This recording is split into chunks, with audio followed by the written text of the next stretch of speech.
Unfortunately, not everything is as simple as this. There's a slight catch when our interest rate isn't per year, but if my period is something else, like a month, then I have a slight adjustment to my formula. Slight adjustment to formula. That I just have to take care of. The catch is that the interest rate must match, for our purposes, please, must match the, let's call it the compounding period.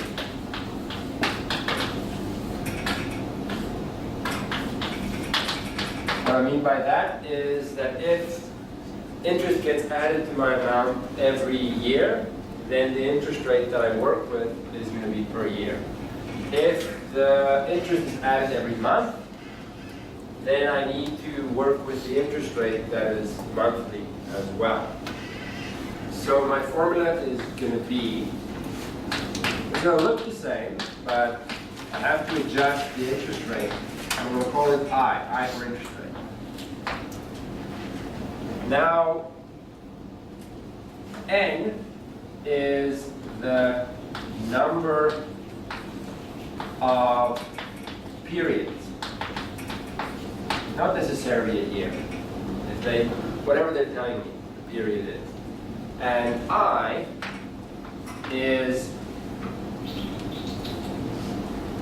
the rate, the interest rate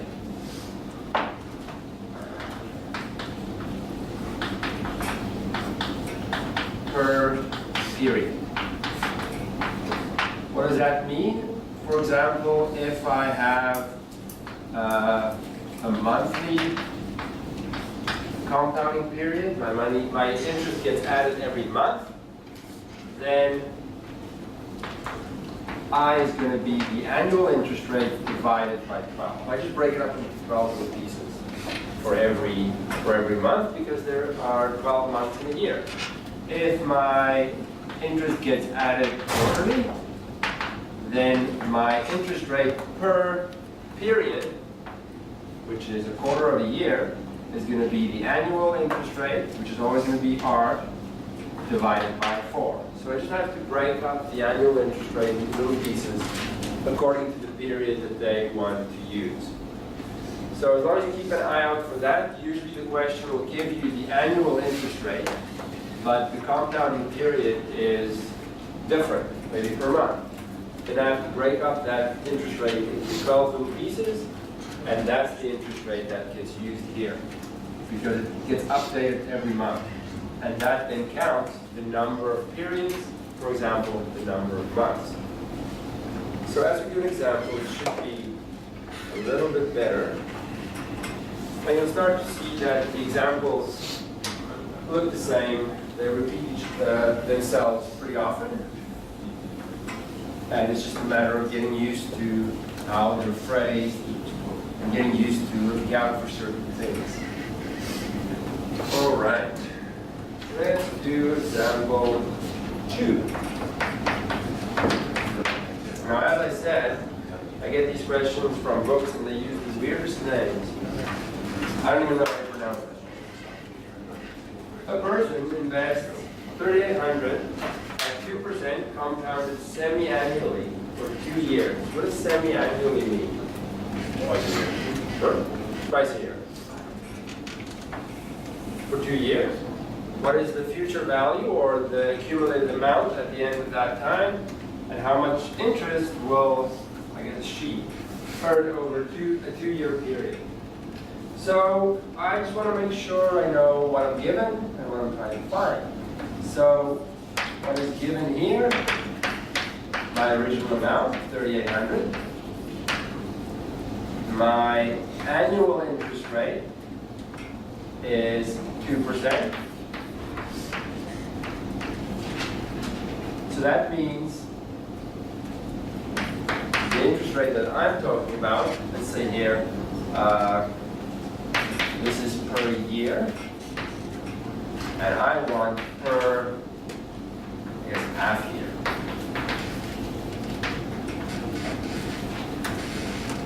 Every half year is one period for me, because every half year, every 6 months, I guess 6 months,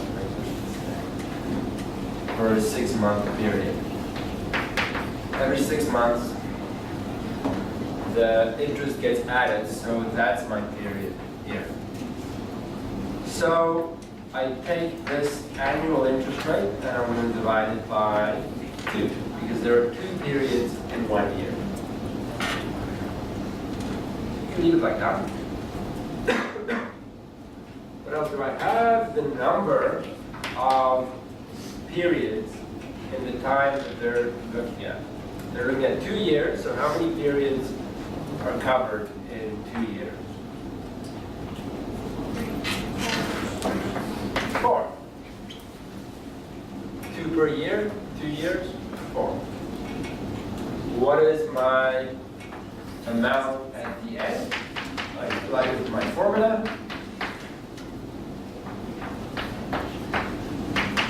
3,800, 1 plus 0.02 over 2, power 4. And the calculator says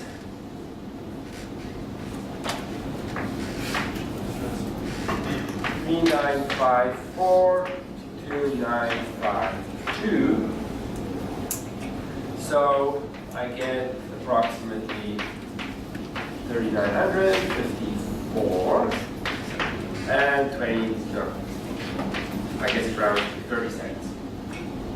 Going around to the nearest cent, it's fine. How much interest do I get? How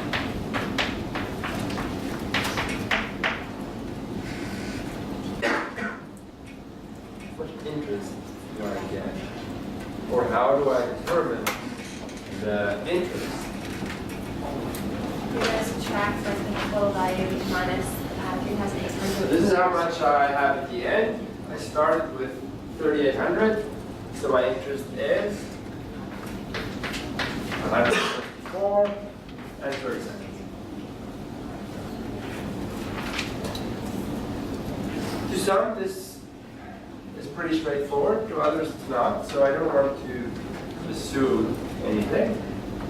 Are there any questions on an example like this?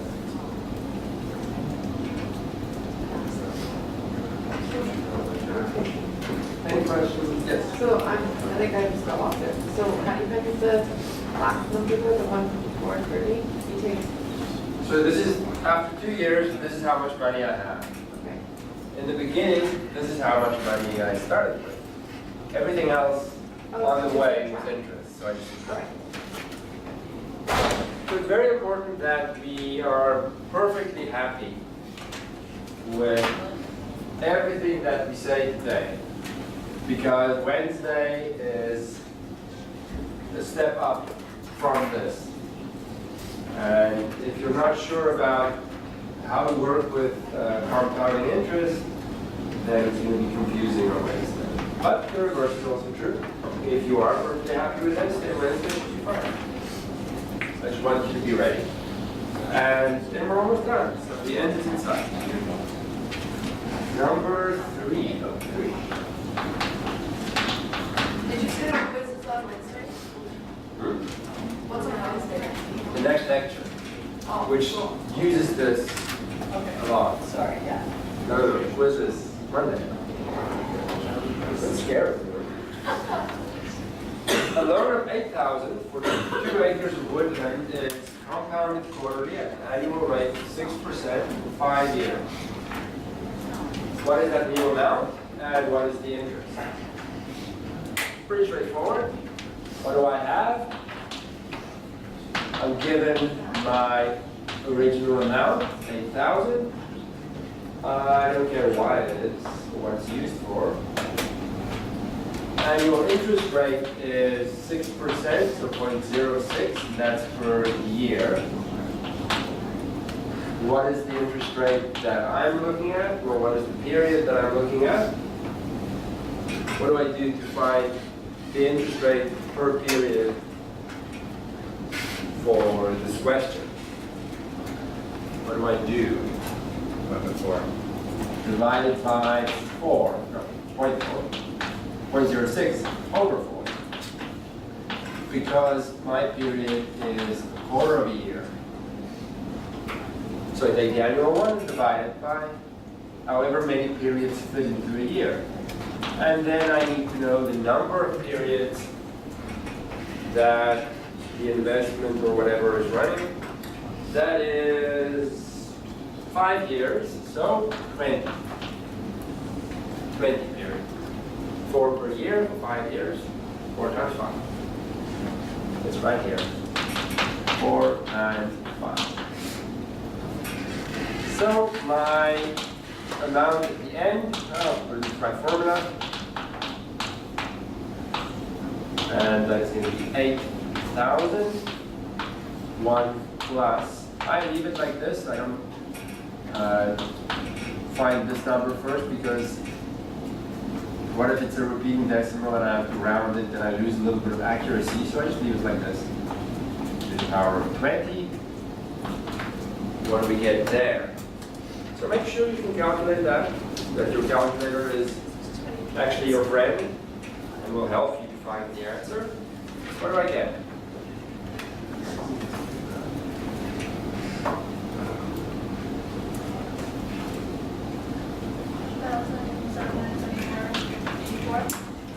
So a whole bunch of numbers, but luckily I have it in front of me. Something like that. And that means the interest that I got, or that I would have to pay, I guess, because it's a loan, is just this minus my original amount, so 2,774 and 84. So you see the types of questions are pretty straightforward. There's not much we can do in terms of making it complicated, and that's not really the point. The point is to give you an introduction. It's just a question of understanding what each of these things in the formula means and how to use them. Given the question, how to take the values and find the right things for the formula. And then it's just calculating it and finding the answer. Any questions on this? Too easy? It depends on your experience or your memory, if you've done something like this before. But I know not everyone has. All right. Now I have a similar question. Yeah, I know. Time do we have?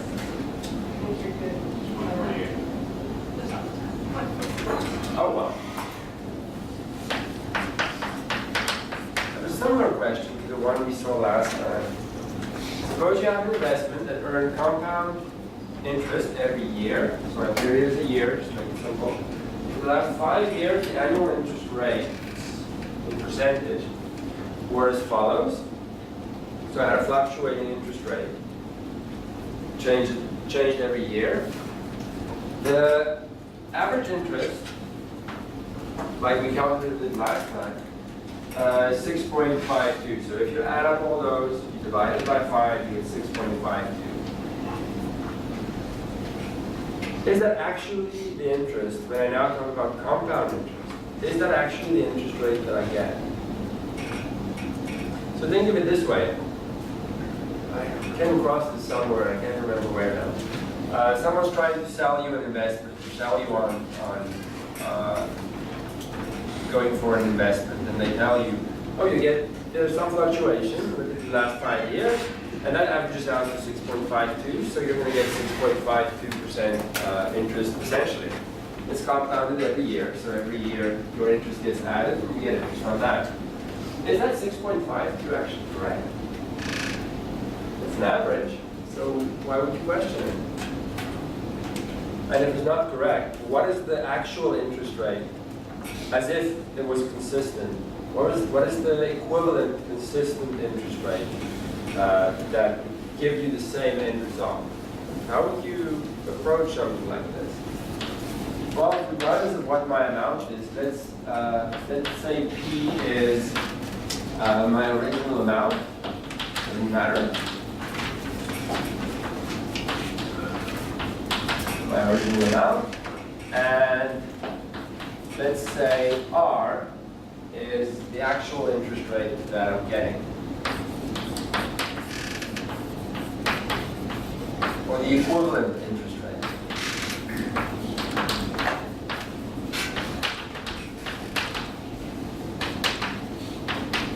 Per year.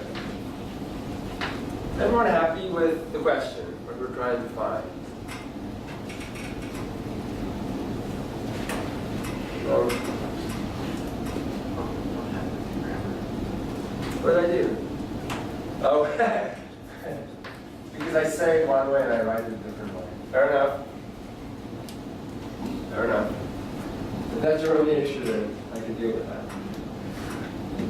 Disregarding grammar, is everyone happy with the issue, what the question is? Happy places. What do I mean by the actual interest rate and the equivalent interest rate? What do I mean by that?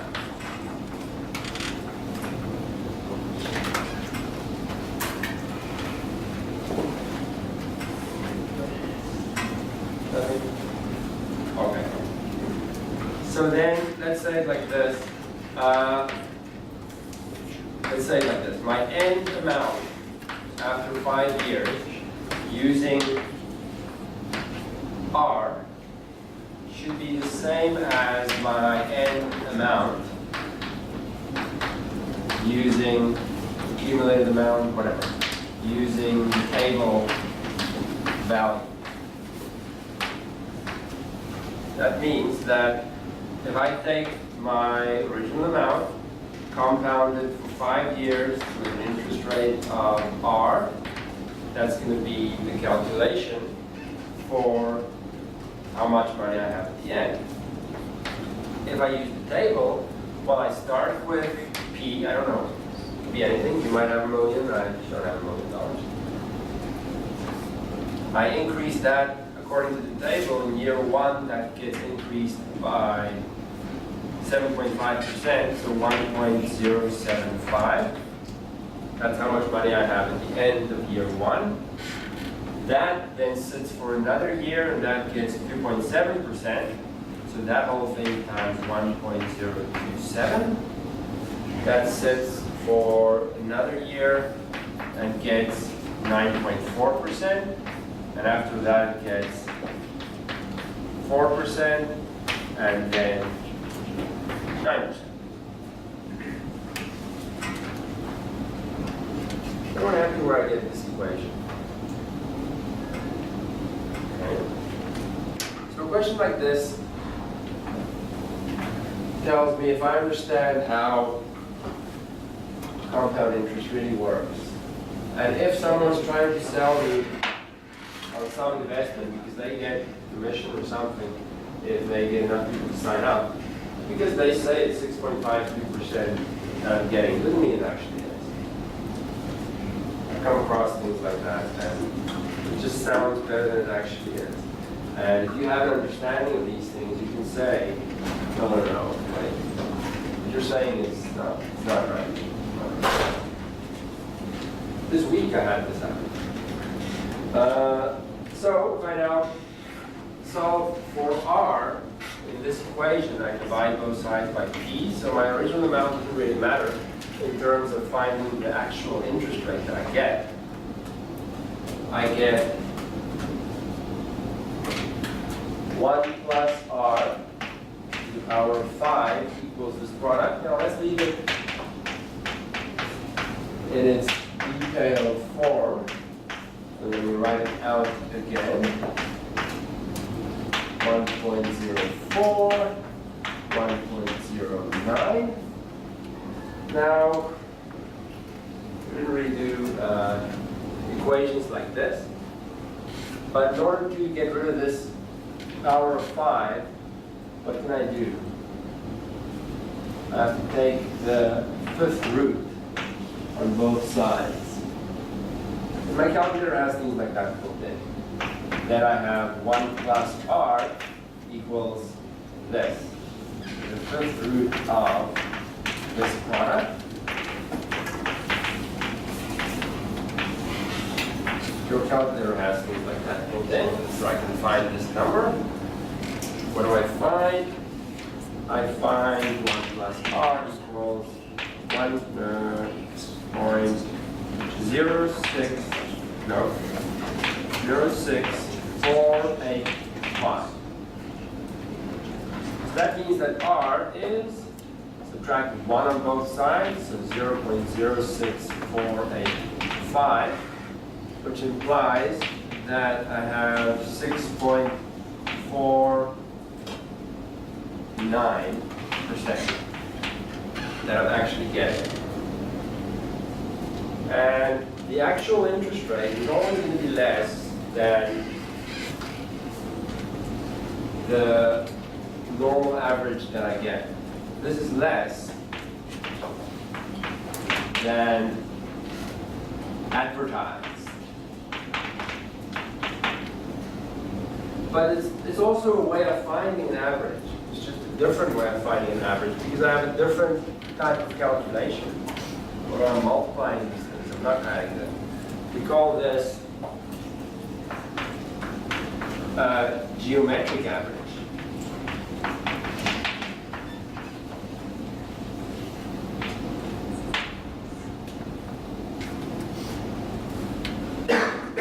So it is useful for me, in my opinion, to know about these things.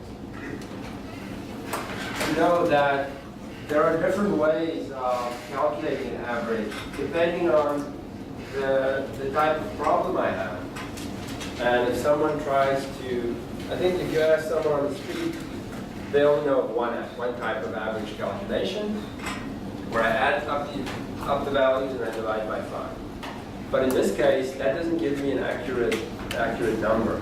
And more so, if these interest rates fluctuate more, they have a bigger gap between them, they go up and down more, then the actual interest rate that I get is going to be further away from the arithmetic average.